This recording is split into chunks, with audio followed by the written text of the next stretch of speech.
আমাদের জীবনে অনেক ভণ্ডামি আছে, অনেক অসততা আছে এবং আমাদের মধ্যে যে প্রবৃত্তিগুলো পরিশ্রম না করে তারপরে ভোগ করার যে প্রবৃত্তি, উপার্জন করার চেয়ে চাঁদা গ্রহণ করার প্রবৃত্তি, পরীক্ষা দেওয়ার চেয়ে নকল করার প্রবৃত্তি, যুদ্ধ না করেও যোদ্ধা হওয়ার যে প্রবৃত্তি, এটা হাজার বছরের যে অপসংস্কৃতি আমাদের যাকে বলা হয় রক্ত অস্থি মজ্জার সঙ্গে মিশে গিয়েছে, এটা এই 2025 সনে এসে এটা রীতিমতো আমাদের একটা জাতীয় অসুখে পরিণত হয়েছে।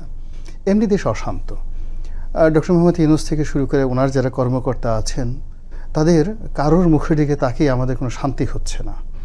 আমরা সবাই খুব অসুস্থ হয়ে পড়ছি, ওনাদের কথা শুনলে আমরা অসুস্থ হয়ে পড়ছি, ওনাদের অভিব্যক্তি দেখলে আমাদের মাথা ঘুরায়, ওনাদের আর্ট অ্যান্ড অ্যাটিটিউড, ওনারা গিয়ে বিভিন্ন সময় তাদের সাথে বৈঠক করে, আমি তো মনে করি যে তাদের আসলে তারা অনেক উঁচু মার্গের মানুষ। আমাকে নিয়ে গেলে আমি বের হওয়ার সাথে সাথে আমাকে হাসপাতালে ভর্তি করতে হতো।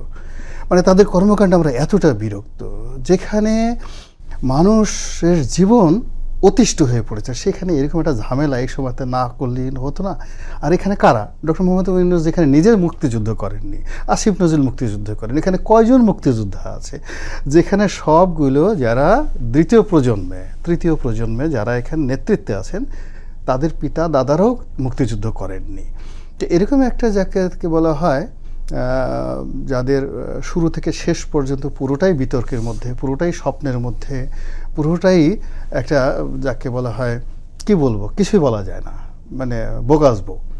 তো তারা সারা পৃথিবী যেটাকে ডিগনিফাই করেছে এবং বাংলাদেশের যে মহান মুক্তিযুদ্ধ, এই মহান মুক্তিযুদ্ধ নিয়ে আমরা যে যত কিছুই বলি না কেন, এটার এত সুমহান ইতিহাস এবং ঐতিহ্য যে পৃথিবীর খুব অল্প কয়েকটি দেশ স্বাধীনতা লাভ করতে গিয়ে মুক্তিযুদ্ধ করার সুযোগ পেয়েছে।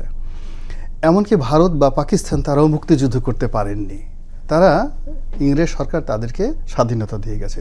But we are the nation just like America, যারা আমরা এই যুদ্ধ করে এই স্বাধীনতাটা অর্জন করেছি।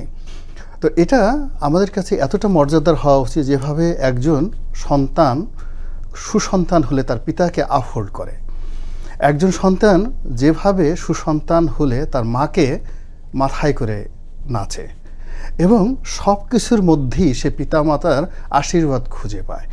তদ্রূপ আমাদের এই আজকের এই জায়গাতে আপনি চিন্তা করেন ডক্টর মোহাম্মদ ইউনূস বা অন্যান্য এখন যারা আছেন তাদের কি পরিচয় হতো যদি মুক্তিযুদ্ধ না হতো, কিংবা যারা আমাদের মহান মুক্তিযোদ্ধা আছেন এখন আমাদের সমাজে অনেক তরতাজা অলি আল্লাহকে গাউস কুতুবরা আমরা দেখি, এরকম অলি আল্লাহ তরতাজা গাউস কুতুবদের খুঁজেও পাওয়া যেত না এই বাংলাদেশে যদি মুক্তিযুদ্ধ না হতো।